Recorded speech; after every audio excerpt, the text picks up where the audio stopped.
Baik, Assalamualaikum warahmatullahi wabarakatuh. Waalaikumsalam warahmatullahi wabarakatuh. Selamat pagi adik-adik, salam sejahtera. Semoga kita selalu dalam lindungan Allah.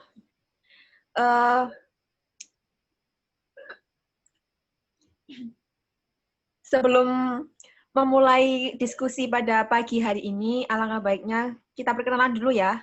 Saya dulu yang akan perkenalkan.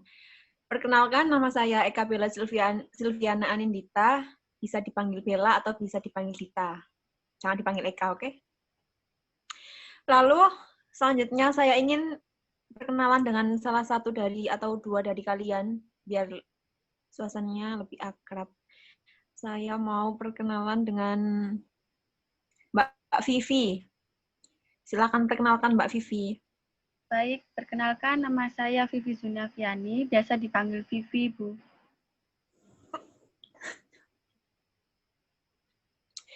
Baik, Mbak Vivi. Dari mana Mbak Vivi?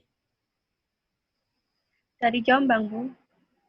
Oh, dari Jombang, ya. Lalu selanjutnya saya ingin berkenalan dengan Mas Diki Andika Putra. Bisa perkenalan? Ya Bu, nama saya Muhammad Diki Andika dari Belanda,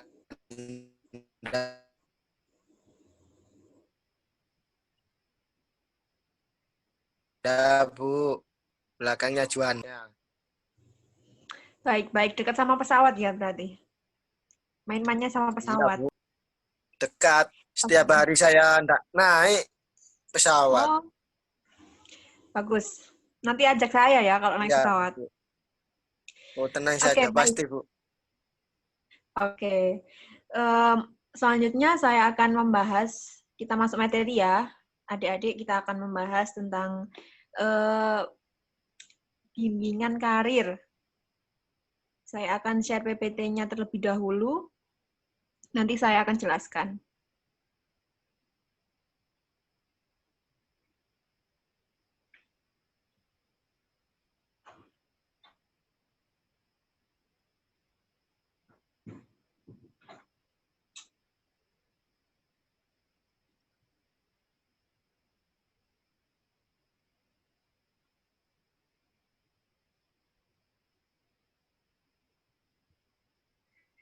Baik, bisa dilihat itu PPT-nya? Bisa, Bu. Bisa, Bu. Oke. Bimbingan kelompok pada pagi hari ini tentang merencanakan karir sesuai minat dan bakat. Next. Nah, ada karir. Pengertian karir itu merupakan suatu keseluruhan kehidupan seseorang dalam perwujudan dari diri untuk menjalankan hidup dan mencapai tujuannya. Untuk mencapai tujuan tersebut, individu harus memiliki kekuatan yang seperti penguasaan kemampuan dan aspek yang menunjang kesuksesan karir. Merencanakan karir merupakan salah satu aspek yang paling penting dalam perkembangan karir individu. Kecakapan dalam mengambil keputusan merupakan tujuan utama dalam perencanaan karir yang harus ditempuh oleh setiap individu.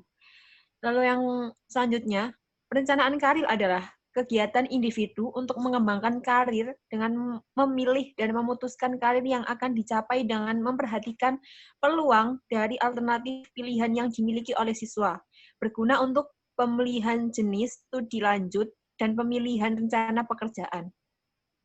Lalu selanjutnya ada layanan bimbingan karir.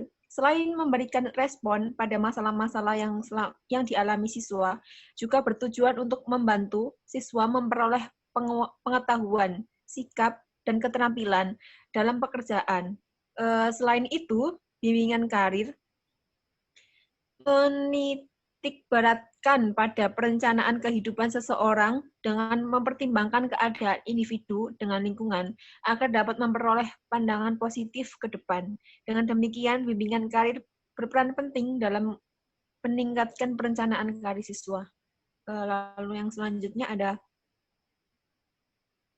tujuan perencanaan karir. Di sini ada 4 tujuan perencanaan karir. Yang pertama, meningkatkan kesadaran diri dan pemahaman diri. yaitu memahami secara sadar, mengungkapkan individu untuk berpikir realistis terhadap dirinya, untuk menerapkan perencanaan karir secara tepat. Hal ini dilakukan untuk menghindari kekecewaan apabila terjadi kesalahan dalam perencanaan, sehingga hidupnya terarah pada efisiensi. Lalu yang kedua ada mencapai kepuasan pribadi, di mana kepuasan pribadi dapat diartikan dalam kepuasan fisik maupun psikis.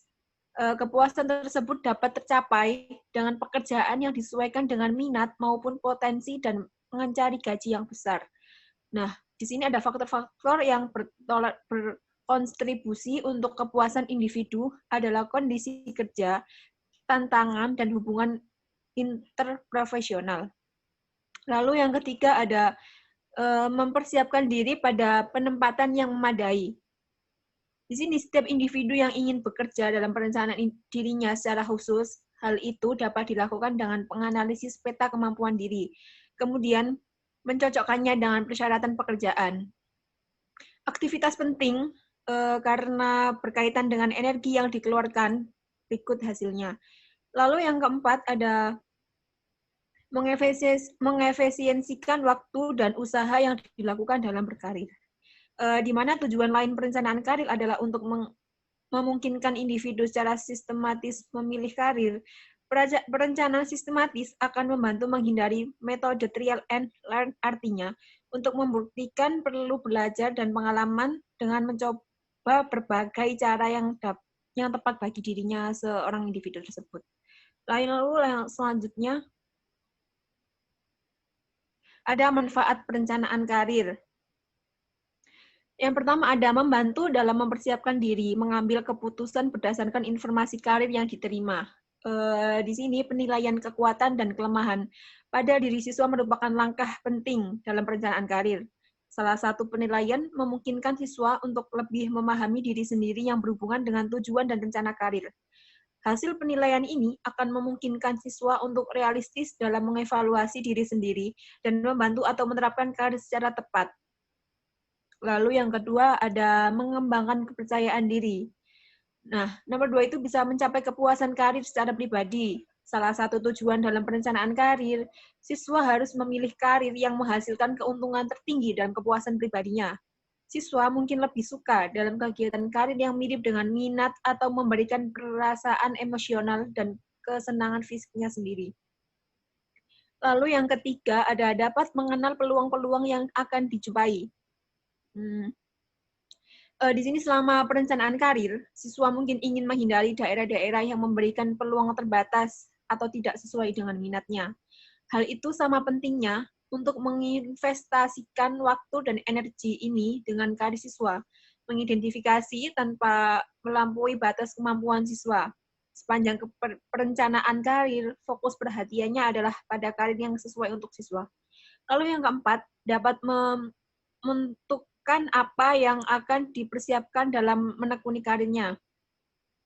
Tujuan lain perencanaan karir adalah untuk memungkinkan siswa secara sistematis memilih karir, yaitu perencanaan sistematis akan membantu menghindari metode uji coba dan membantu menghabiskan lebih banyak waktu bekerja arah tujuan lain. Siswa dapat menggunakan waktu secara efisien untuk mempelajari diri sendiri dalam kaitannya dengan berbagai pilihan karir. Siswa yang telah berpartisipasi dalam perencanaan karir lebih puas dengan karir mereka dan tetap aktif belajar lebih lama daripada mereka yang tidak melakukan perencanaan karir. Lalu yang selanjutnya, nah ini, secara sederhana, minat bisa diartikan sebagai ketertarikan pada suatu hal, di mana suatu proses pengembangan dalam mencampurkan seluruh kemampuan yang ada untuk menghantarkan individu kepada kegiatan yang diminatinya. Seperti dia suka bermain sepak bola, kita melatih dia dengan olahraga agar dia bisa mencapai ke minatnya tersebut. Lalu yang selanjutnya, bakat. Nah, bakat itu kemampuan bawaan yang merupakan potensi yang masih perlu dikembangkan atau dilatih untuk mencapai suatu kecakapan. Pengetahuan keterampilan khusus, misalnya kemampuan bahasa, bermain musik, melukis, dan lain-lain. Nah, bermain musik adalah bakat yang kita miliki sejak sejak kita kecil. Namun jika bakat itu tidak diasah, maka kita tidak akan bisa bermain musik. Seperti itu. Lalu yang selanjutnya, minat dan bakat. Perencanaan karir sesuai minat dan bakat bertujuan agar seseorang belajar atau di kemudian hari bisa bekerja di bidang yang diminatinya dan sesuai dengan kemampuan, serta minat yang bakat dimilikinya sehingga mereka bisa mengembangkan kapasitas untuk belajar, serta bekerja secara optimal dengan penuh antusiasi. Jadi kita bekerja itu sesuai minat dan bakat kita. Kalau kita merasa terpaksa dengan pekerjaan tersebut, maka kita tidak akan bisa profesional atau optimal dalam melakukan pekerjaan tersebut. Selanjutnya, yaitu dalam mengembangkan kompetensinya remaja, tetap membutuhkan bimbingan dari orang tua dan lingkungan rumah maupun sekolah. Setiap anak memiliki kelebihan dan talenta yang sebagian sudah bisa tampak dan ditengarai pada usia dini. Namun tidak jarang pula masih ada kemampuan dan bakat lain yang baru muncul di usia remaja atau bahkan pada periode pengembangan lebih memiliki kebutuhan yang besar untuk berada dan diakui dalam kelompoknya. Lalu yang selanjutnya, sudah ternyata PPT-nya sudah berakhir sampai di sini. Jika di penjelasan saya di awal sampai akhir ini ada yang tidak paham, bisa ditanyakan. Dan kita bisa diskusikan bersama-sama di sini ya, karena ini yang dinamakan bimbingan kelompok. Silahkan adik-adik.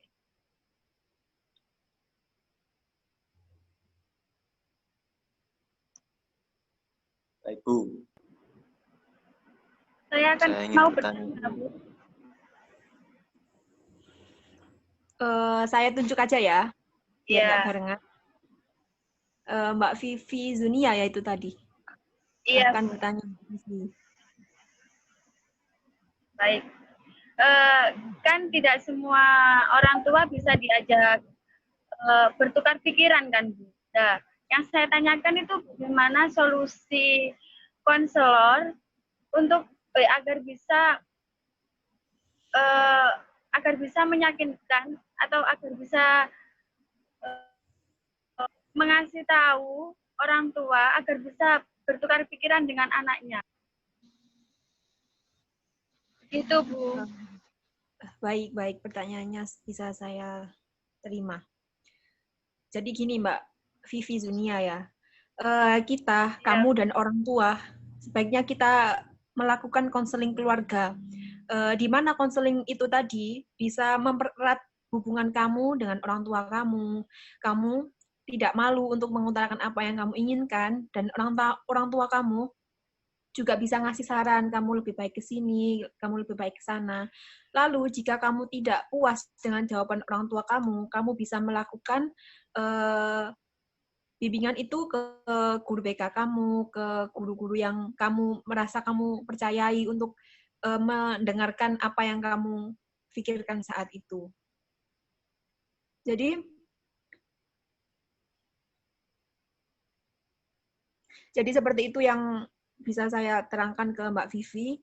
Apabila teman-teman yang lain ada pendapat lain, silahkan didiskusikan di sini ya.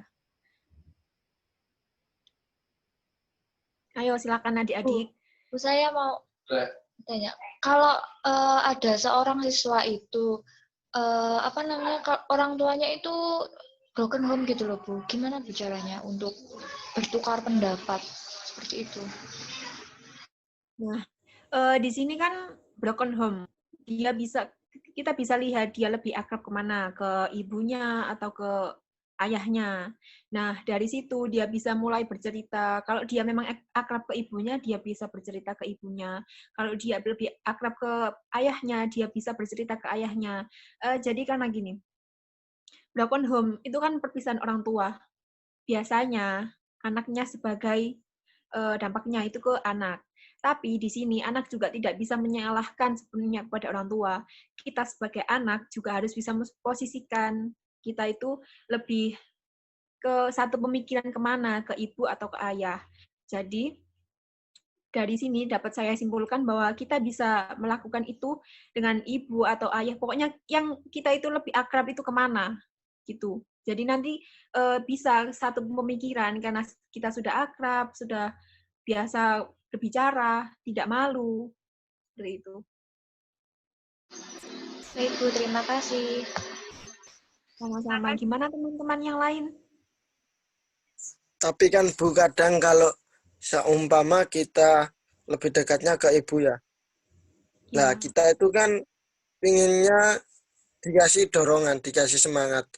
Tetapi orang tua kita itu selalu bilang gini, udah terserah kamu, yang penting kamu sukses. Nah, itu saya sebagai anaknya itu harus gimana ya, Bu? Nah, Saya kan juga butuh motivasi dari orang tua gitu, dari ibu gitu. Gimana ya, Bu? jadi gini ya, kan tadi ibunya bilang, ya udah semua terserah kamu. Dari sini kamu harus bisa berpandai-pandai untuk berpikir, kamu itu bakat dan minatnya itu ke arah kemana. Kamu tekuni ke arah minat dan bakat kamu lakukan apa yang kamu mau.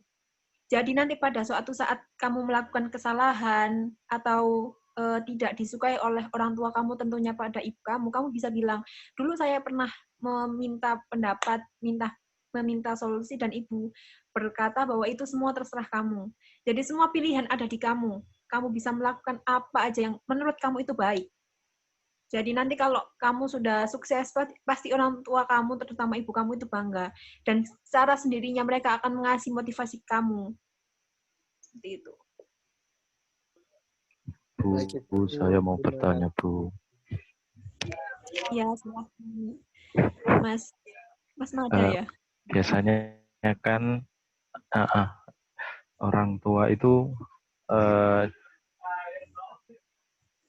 kalau dari golongan, maaf, yang dari menengah ke bawah ya, biasanya anak itu hanya diberikan arahan saja, arahan dan juga motivasi, tapi dia tidak bisa mendukung dari segi fasilitasnya. Itu seorang fasilitas untuk menunjang karir yang dia inginkan gitu. Itu sebagai seorang anak harus bagaimana kalau menurut Ibu?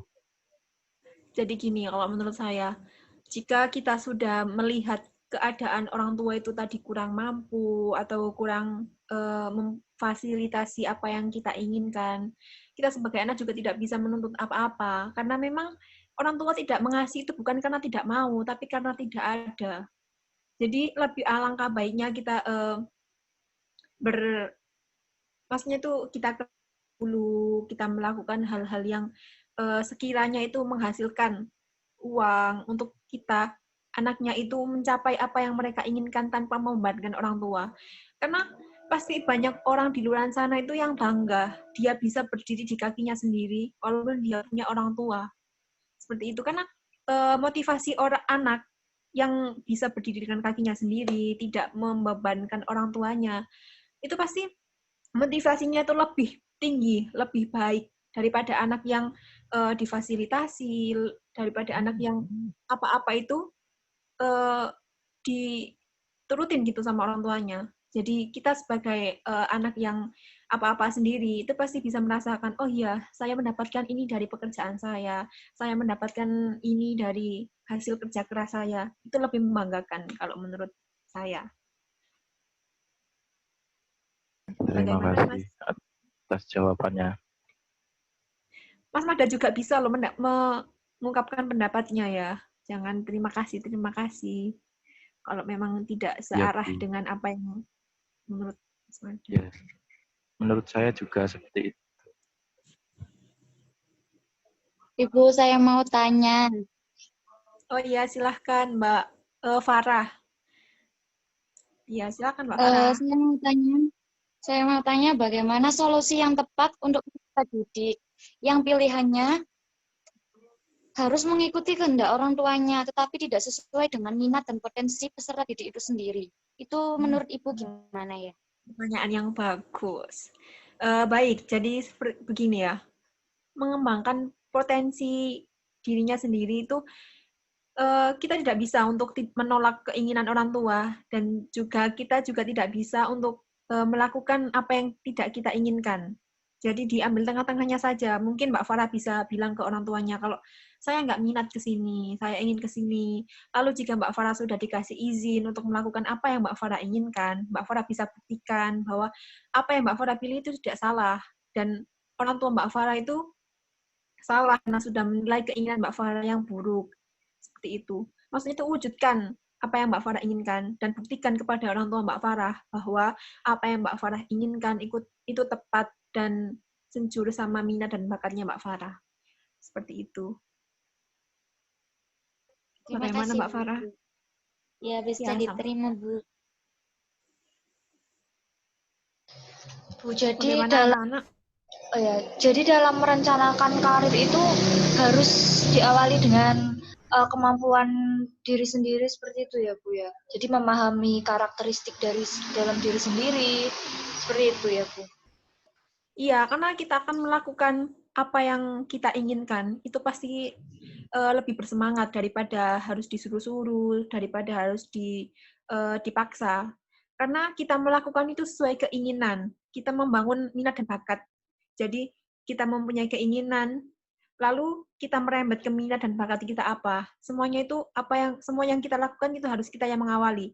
Tidak bisa orang lain yang mengawali, tidak bisa dipaksa oleh orang lain. Karena nanti kalau dipaksa, itu pasti awalnya akan dilakukan, tapi entah itu di tengah jalan atau di akhir, mereka tidak akan melakukan apa yang mereka inginkan, karena tidak keinginannya sendiri. Seperti itu. Mbak Hayu. Baik. Terima kasih, Bu. Bu, mau tanya Sama-sama. lagi, Bu. Aktif banget ya anak-anak. Ya, sepertinya mau bertanya. Saya, Bu. Saya Pak siapa?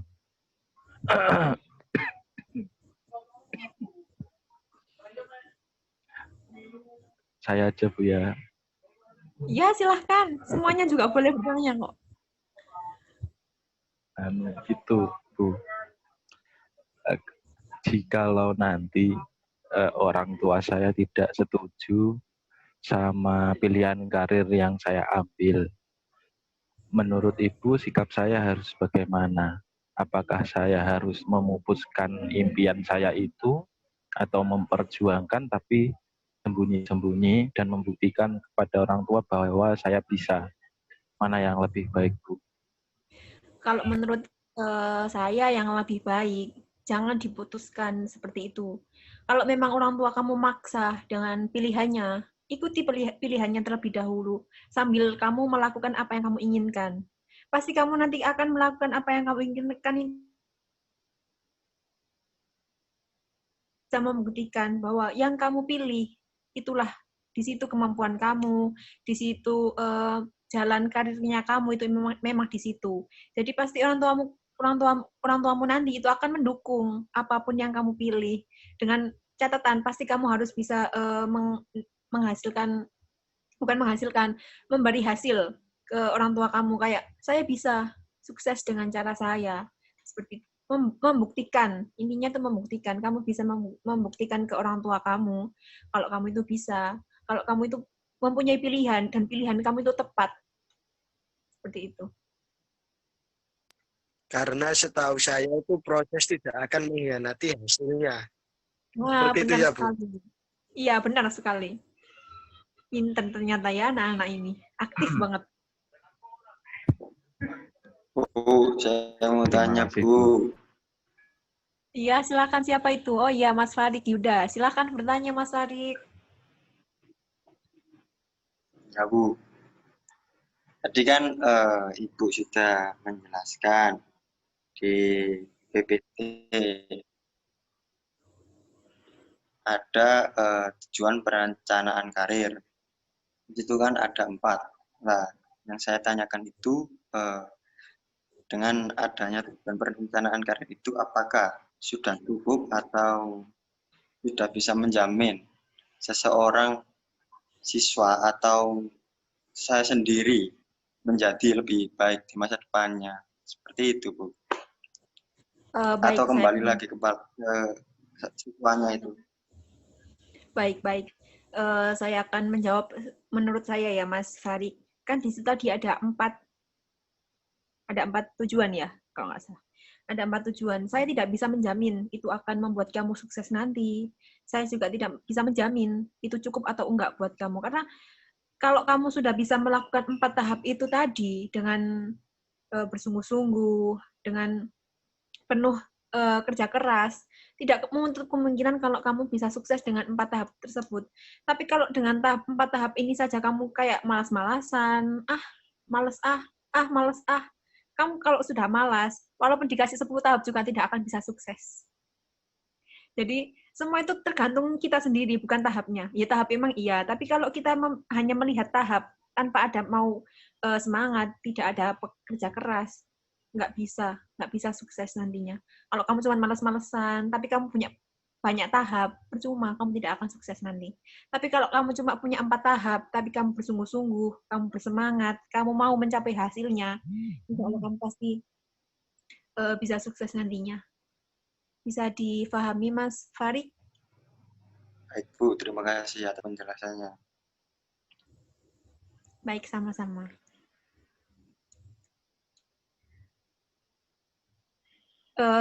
Bagaimana, sudah cukup atau masih ada yang ditanyakan lagi?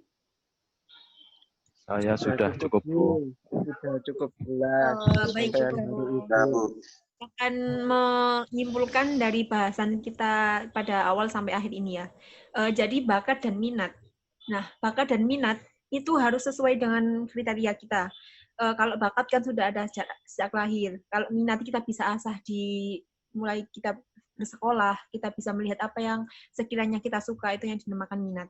Nah, tapi kalau bakat tidak diasah, itu tidak akan bisa kita rasakan nantinya. Kayak kamu suka bermain musik, tapi kamu tidak mau belajar musik. Percuma, kalau kamu punya bakat juga percuma, tidak akan bisa kamu bermain musik nantinya. Nah, kalau minat,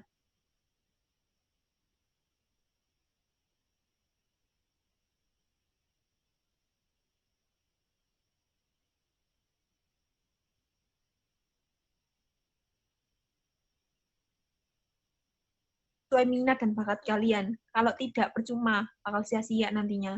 Karena kamu tidak ada bakat di situ, tapi kamu maksa di situ. Kamu tidak ada minat di situ, kamu memaksa, itu tidak akan bisa difokuskan nantinya. Baik, karena kita sudah berdiskusi dan anak-anak juga sudah paham, bisa saya akhiri diskusi pada pagi hari ini, anak-anak. Bisa, Bu. Iya, Bu. Siap, Terima bisa, kasih. Ibu. Sangat memberikan manfaat. Apabila perkataan Ibu dari awal sampai akhir ada salah-salahnya, mohon dimaafkan ya, anak-anak, adik-adik. Baik, kalau Baik, gitu, Ibu. selamat pagi. Wassalamualaikum warahmatullahi wabarakatuh. Waalaikumsalam. Waalaikumsalam warahmatullahi wabarakatuh.